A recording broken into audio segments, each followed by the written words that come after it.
Da kralj Aleksandar nije napravio ovaj most i njegov sin Petar da nije prešao ovu granicu i otišao iz Srbije, istorija bi verovatno izgledala drugačije.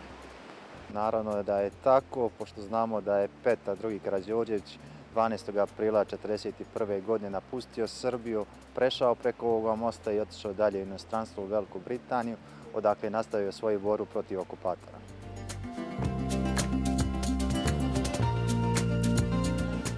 Sada ulazimo u jedan skriveni svet koji je napravljen da bi sakrio kralja i vladu.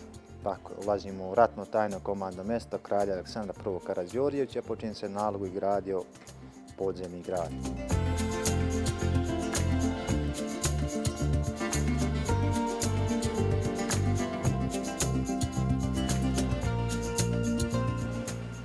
Ovo je prostorija u kojoj je kralj prvi i jedini put prespavao.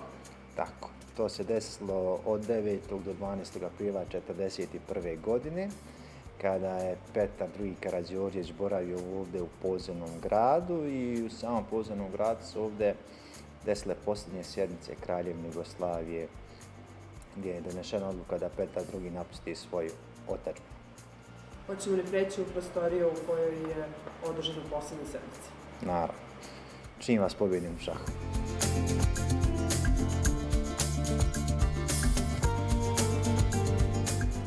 Ko je sve bio na tom sastanku? Svi članovi vlade Kraljevine Jugoslavije, ministri vojni,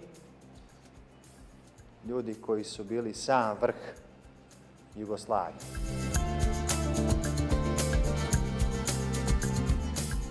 Vi ste uspjeli da napravite repliku svih prostorija, kako su one izgledali i došli ste do svih podataka vezanih za tu noć.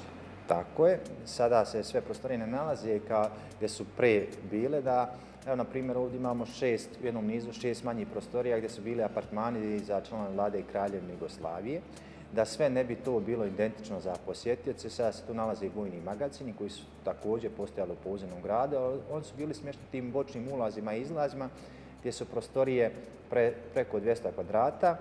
Te prostorije, nažalost, sada nisu uređene, tako da smo izmjestili u te manje prostorije da bi posjetioci imali priliku da vide kako je to izgledalo za vrijeme Kraljevine Jugoslavije.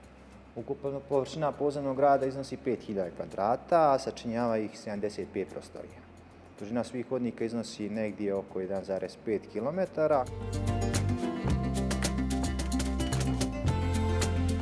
Od ulaza smo jedno 500-600 metara, a stijena iznad nas varira od 30 do 80 metara.